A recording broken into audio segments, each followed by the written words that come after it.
Hey everyone, so this will be kind of a short one, but it's super important. And we're going to talk about brushes and selections, which is another huge part of like the bare bones basics of Photoshop. Very important to learn, something you should not take for granted. And there's a lot of variability. So straight out of the gate, if you saw my other two videos, I hope you have, but if you haven't seen the other two about Photoshop beginner basics, please check those out. Now with this one, the third video, I'm finally going to embrace the obvious thing you might have been asking already by now, and that is if I were to right click around my canvas here, because I'm in that second view mode, which I talk about in the second video. If you were to right click there and say show contextual taskbar, this is probably what you guys are kind of used to, you know what I mean? Because if you have a recent version of Photoshop, then you're used to that taskbar. Me, I turn it off, and that's why in the other videos you haven't seen it. Again, if you right click the canvas area, you can say hide contextual taskbar. But because we're talking about selections and things of that nature, it's very important that we have the contextual taskbar open because there's things that it can do, right? But for now, let's start with brushes because we kind of glazed over that quickly, if you will, in the first couple of videos, but there's a very powerful element to brushes that you should definitely know about. So for example, if we go to our brush tool over here, which by default is the letter B when it comes to your key commands, right? So I have changed it to the letter C for various reasons, but that's just my personal thing. So if you see a tooltip pop up and it says C or something like that anywhere, just understand that's what I do. But that's another discussion for another video where we talk about, reassigning key commands if you want them. Now, brushes. If you have your brush tool set up and you click up here on the top left, and you'll notice this is your brush options. This soft round is kind of like the default. That's the default brush that everybody plays with for the first time. Oops, didn't mean to hit that, excuse me. Everyone plays this for the first time. And of course, if you have black as your foreground color and a soft round brush, you get a soft round result, right? And that softness is hugely important for lots of blending reasons, not just in the digital painting space, which I mentioned a few times in other videos, but I am not an adept digital painter at all. Interestingly enough, my very much adult daughter is. She does digital painting in Photoshop and uses a lot more functions on the brushes than I ever do. But what you need to know, the core basics are, by default, the first brush you use is soft like this, okay? And then go back to the options. You have the size slider here, but there's way better ways to do it, which we'll talk about in a minute, some different ways to do it.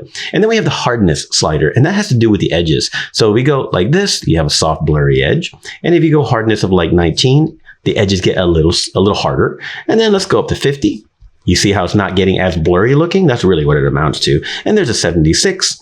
And then if you go to 100, interesting things happen. You start seeing that weird kind of spacing thing. And that's more advanced brush settings. Again, if you're really getting into digital painting, you really need to play around with the advanced brush settings. But mostly I'm talking about retouching and retouchers. So the main thing that I can tell you is that you probably want to get your head around the idea of being able to change the brush size quickly. That's the first thing I want to mention to you, because when you're working, so for example, in fact, let's open up an image.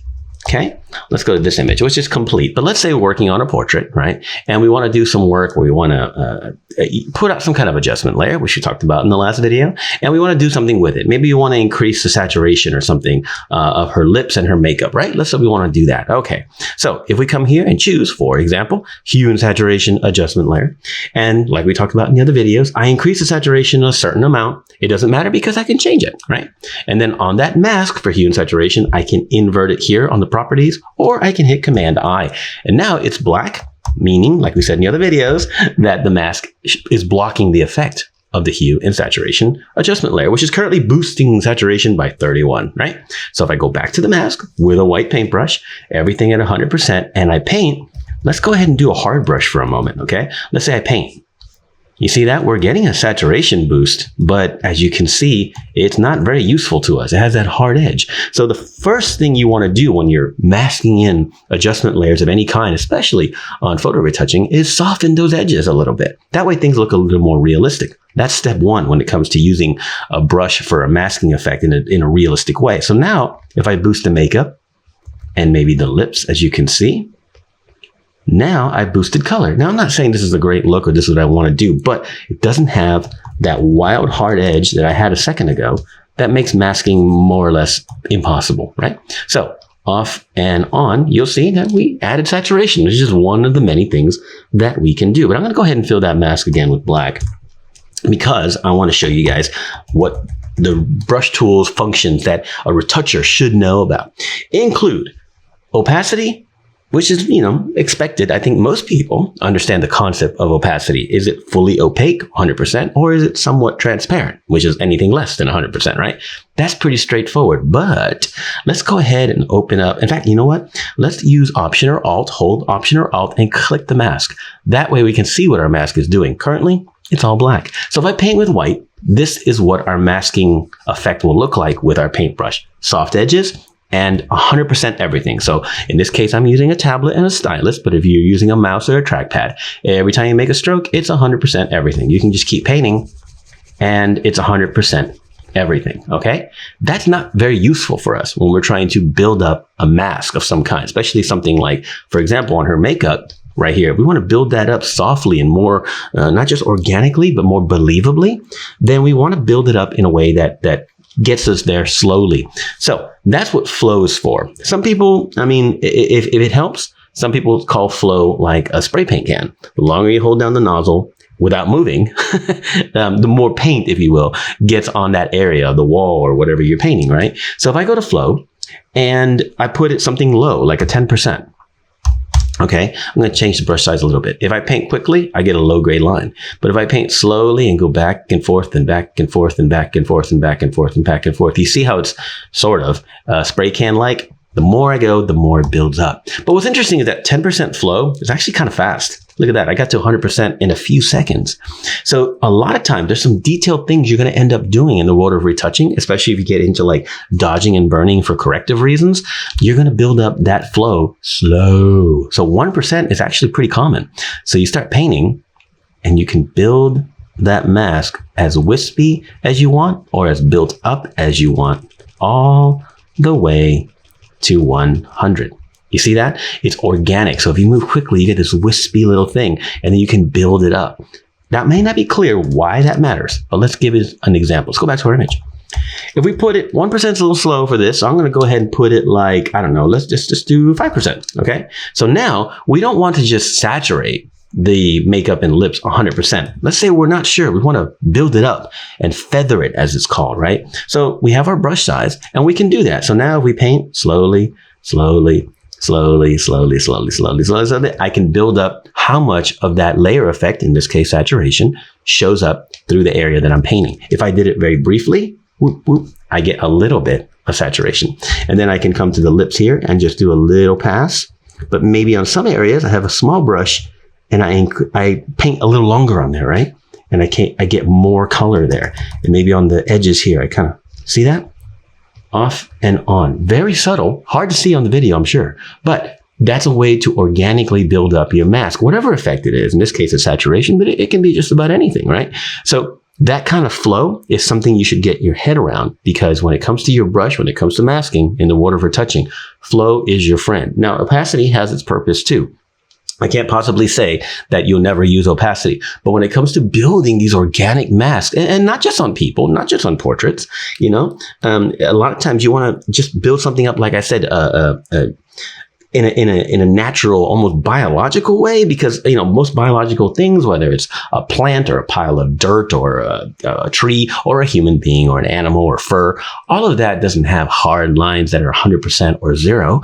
Everything is blended and organic, and more than you might realize. So this is why flow is so important. I cannot stress just how important it is. It's super, super important, but equally as important to flow is your brush size. I mentioned earlier that you have to be able to change your brush size quickly. Now, one of the fastest ways is on a Mac is Control Option. You hold those down while you're on the brush tool, and then you click and drag left and right, okay?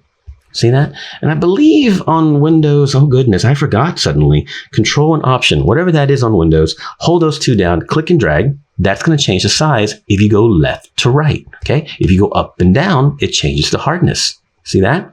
Now, that's a very, very popular way to change brush size, and it works really well. But the reason why I don't do it very often is that it requires me to hold down something and then move. And I don't always do that.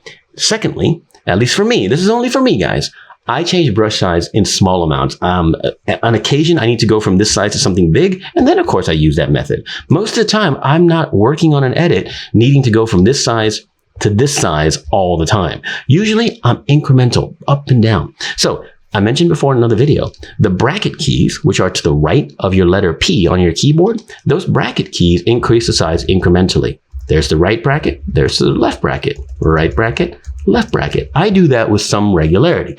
Here again though, I change my key commands to something else. So my bracket keys are actually on Q and W on the keyboard just because of the left side of the keyboard. It's easier for me, which kind of gives you a little bit of more foreshadowing about what you can do to keep customizing Photoshop. We already talked about the interface, and you can keep customizing Photoshop. So why is that important, changing the brush size? Well, for example, let's go back to let's not go to saturation. Let's do something that we brighten with, okay? Curves, which we haven't talked about curves specifically, but we're gonna go ahead and pull curves up, brightening effect like that.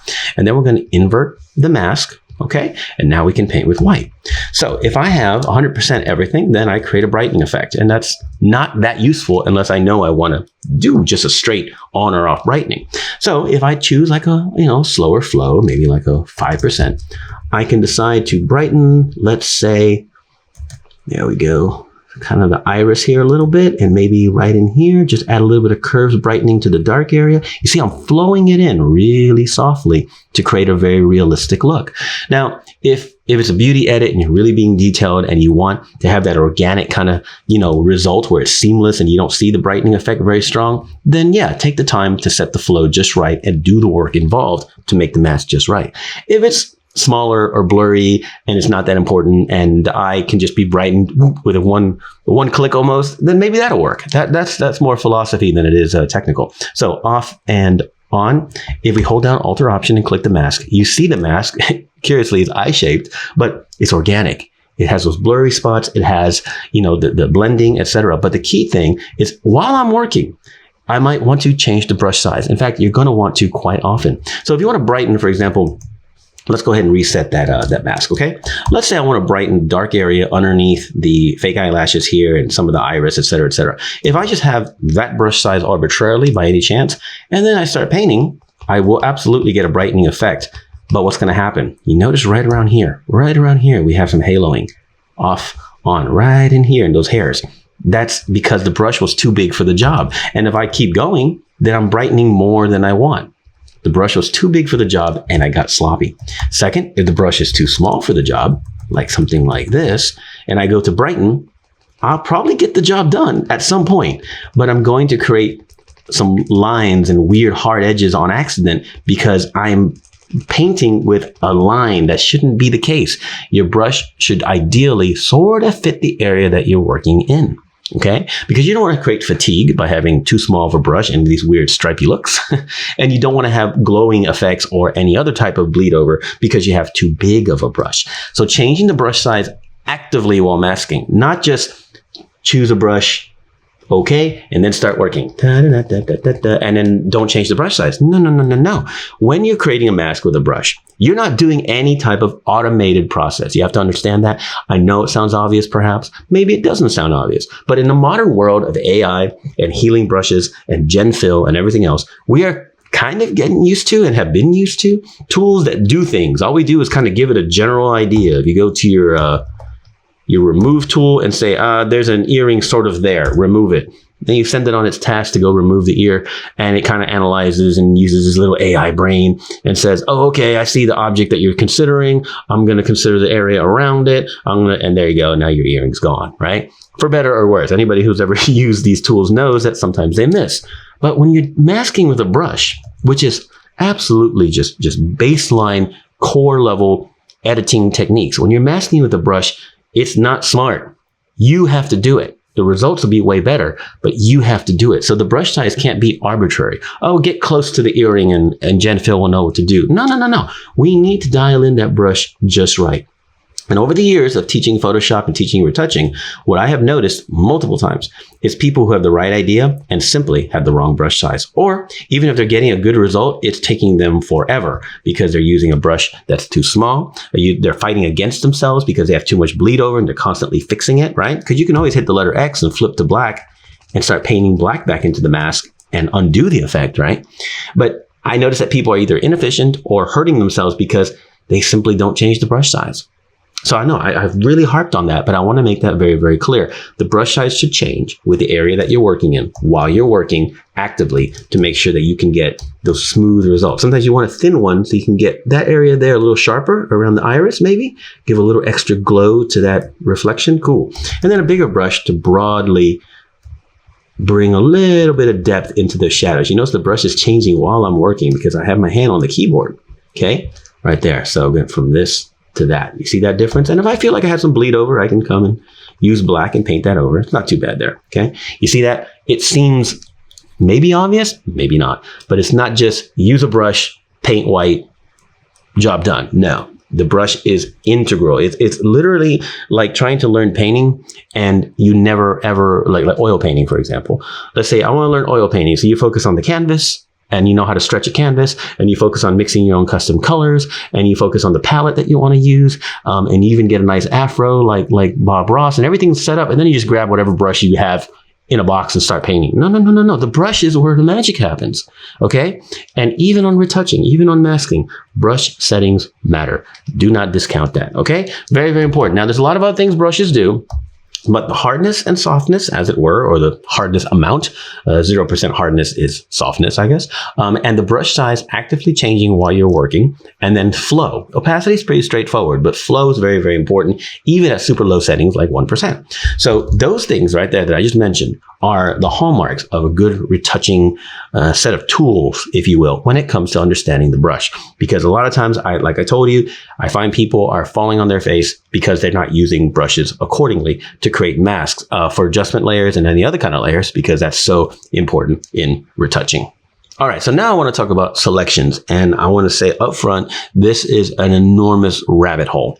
And the way you can make a selection to then do something with that selection varies wildly. Okay. If you've been playing around with Photoshop at all, even for a day or two, and you start playing around with some of the tools in the toolbar on the left side, you probably discovered some of these and thought, hey, that's kind of neat, right? You might have discovered select subject down here on the, on the taskbar, which is absolutely useful and uses AI. So I'm going to go ahead and hit that while I talk here. So if I hit select subject, it's going to look and say, oh, there's a car in the middle. I'm going to select it for you. And there we have it, right?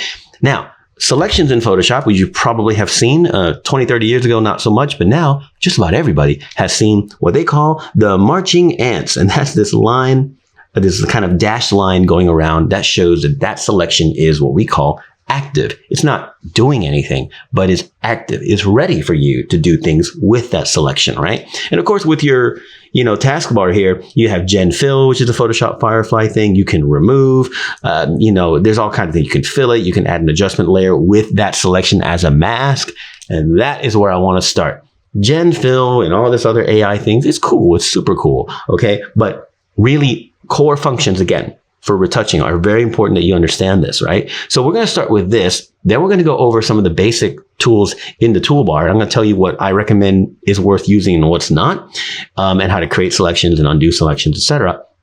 Because like I said, this is a beginner overview. Selections can get very detailed depending on how you're trying to create a selection and for what purpose. And we can do all kinds of things. It's not just marching ants around a Corvette. Okay. There's so much behind selections. That's a whole discussion.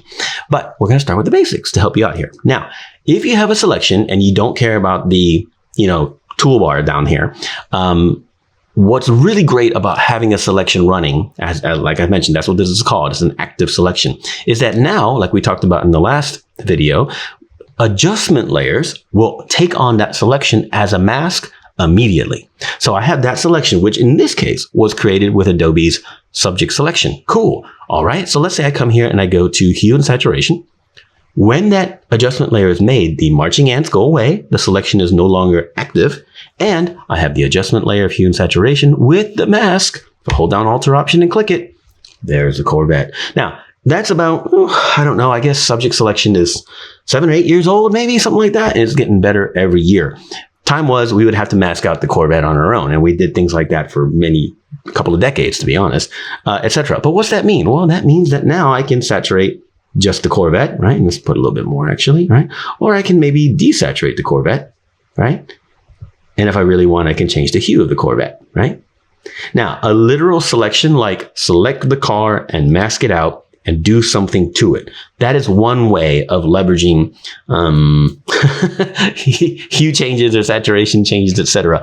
I've been really brainstorming this particular part of the video collection for beginners because there's so much, and I want to go in order to make sure that people understand. There's no way we're going to cover all the technical aspects of selecting today, but you select something and then you make changes to it. In this case, it was saturation and hue. It can be anything else, right? Okay, so let's go ahead and delete that one. We just created that. But to reiterate, any selection, the marching ants, can be turned into a adjustment layer mask immediately. And it doesn't have to be just an outline. Like that was the hard outline of the car where the car shape was white, everything else was black on the mask.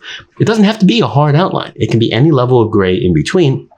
Just like when we build up with brushes to create more blended mask. In the case of the car, the hard edge works well, okay? But let's talk about here on the top left in the toolbar. We have obviously the move tool, which I talked about a lot. Usually, and I say usually because you can change your tools around. You can move them and you can customize this bar as much as anything else. Usually the next tool is what they call the square marquee tool.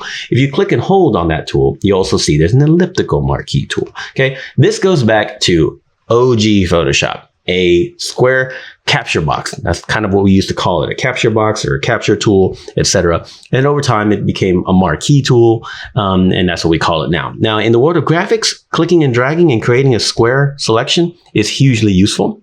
And sometimes when you're modifying a selection, sometimes a simple square is also useful. So in this case, if I want to change the color of the car, if I want to, mute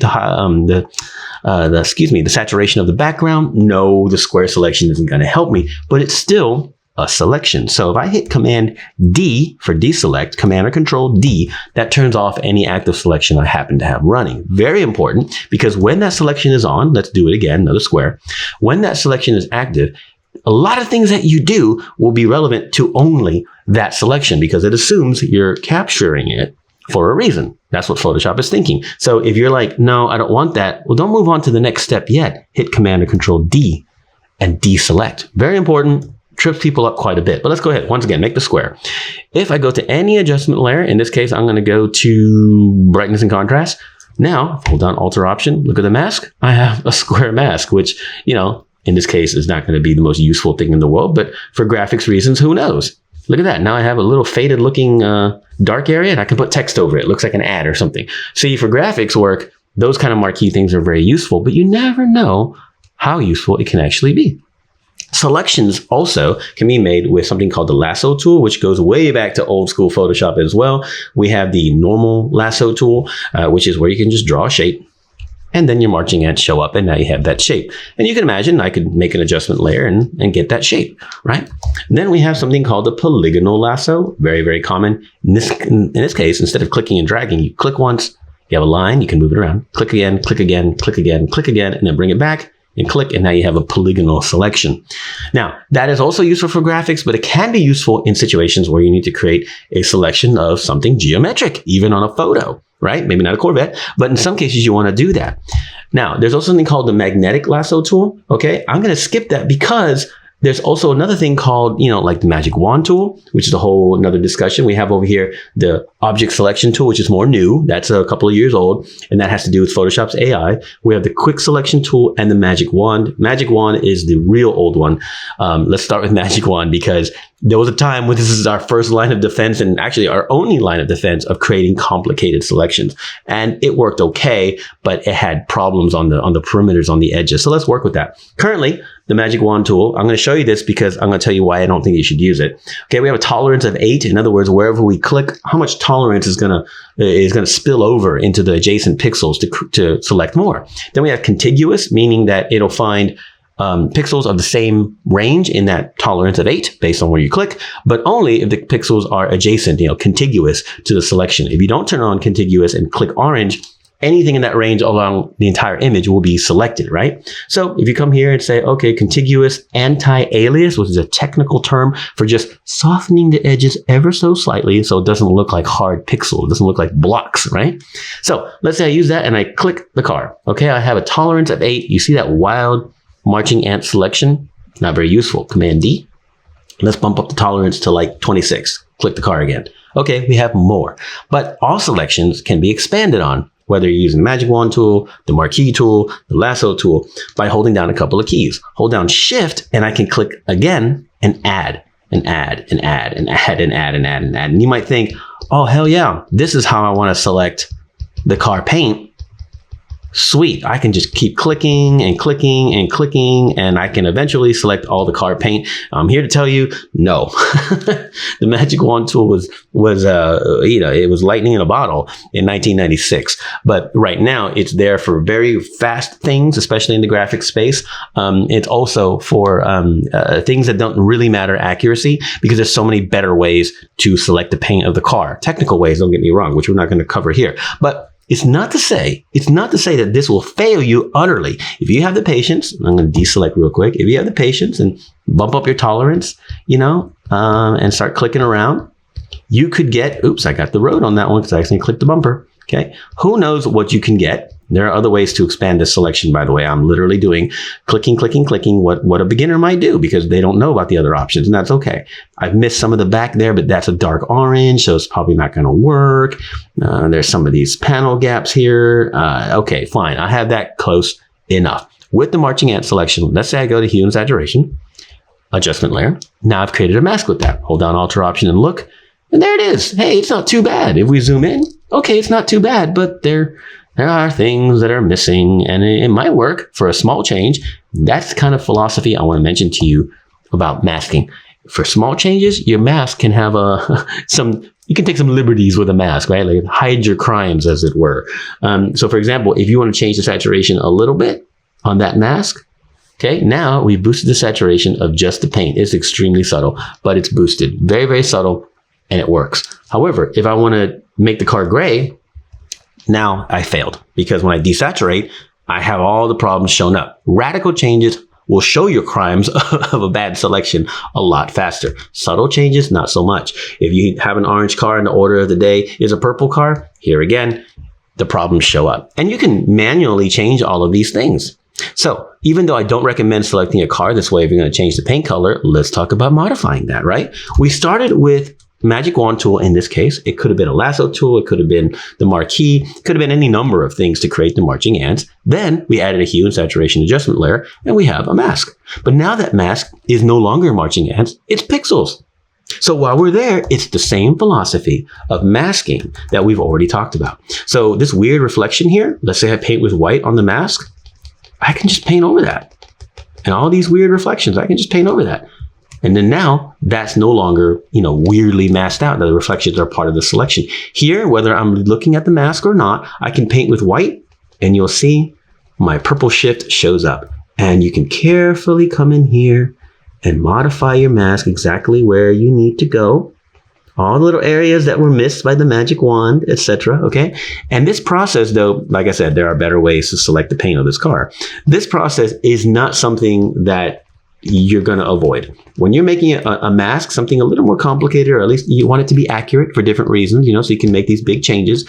It could be simple. You might think, look, I'm not going to do automotive photography for Chevrolet. No, but you might do a high school senior portrait session, and they have a car because the kid's proud of the car, and they're like, he's going to get the car painted. Is there any chance you can change the color of the car so they can, see their car in green or whatever? I don't know. People ask for strange stuff, and you don't want to be that person that goes, I have the remotest idea how to create that mask. You don't want to be that person. And this basic concept has nothing to do with changing the paint color of a car. It has everything to do with creating a relatively complicated selection and then modifying it. So we start with the marching ants in this case, and then we turn it into a mask via an adjustment layer.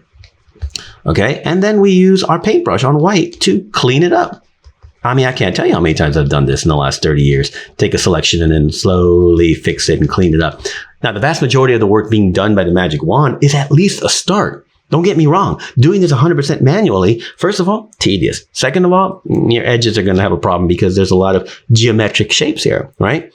So masking a car's paint the right way has to do with the pen tool and Bezier curves most of the time. And that's another situation. There's also technical masking of channels and stuff that we can do too. But for now, just know you create a selection and then you can use your brush to clean it up. And if you mess up and you paint up on the street like that, you can hit X and flip over to black and paint in black and fix the mask, right? So if you paint with black, of course, you're removing the mask, right? So you see how we start with a selection and then we can put it onto an adjustment layer. That concept right there, whether we're turning a Corvette purple or not, that concept right there is huge, very, very huge when it has to do with any type of retouching, with any type of photo manipulation. You want an adjustment layer to do something, and then you want to paint it in. You start with a selection to do most or all of the work because, the subject selection is pretty solid. But what you may notice if I click, for example, let's do subject selection again. If I click subject selection and then I create a mask, an adjustment layer with that mask, especially in recent Photoshop, that mask is so good these days. It's so clean. But every now and then, let's say I do something wild, okay? Like maybe this is cleaner, but wow, those edges, there's a few orange fringes here and there that I might be able to fix. Hard to see on the video. But unfortunately, with the entire car selected, I've also changed the calipers here on the brakes and the logo on the wheel overall tones. But what have you figured out? That Photoshop's AI selection helped you get started. And now instead of painting with white, we can paint with black and bring back our wheels. And because we don't have to worry about the perimeter, because that doesn't matter, that's already masked out, we can quickly mask out the wheels. Oops, I kind of messed that part up. Let me fix that. There we go. Can mask out the wheels to bring back the original tonality of the image if I really, really want to. So, you start with one direction and then you go the other, whether you need to add white pixels or add black pixels to figure out your mask. I'm doing this sloppily, but you get the idea. Corvette logo has been ruined. We have to bring it back again, masking it. The Ferrata logo is absolutely not green, so we have to change that, right? Little things like that. But man, is it better to start with Adobe's AI subject selection so you don't have to mask out this entire car? Absolutely. But at least you got the process started with a selection, then you can change it. That core philosophy of starting a selection and then tweaking it till it's just right is so, so important no matter what you're trying to do. Now, on something like this, which we'll wrap up on, or something like this, there's also a sky, and Photoshop can recognize that too. So yes, the contextual taskbar has all kinds of things and you can play around with that and there's options down there. I tend to, like I said, turn it off. But if you come up to the menu, for example, here, select, you can go to sky. And if there's a very obvious landscape for one, but any type of shot that might have a horizon and an obvious sky, Photoshop is going to do really well. It's really, really smart about that. That's also AI. So now with that selection running, let's say I go to color balance, I don't know, and I've created a mask that has the sky in it, and you can see it blended in a little bit of the perimeter there. Remember I told you a mask doesn't have to be black or white?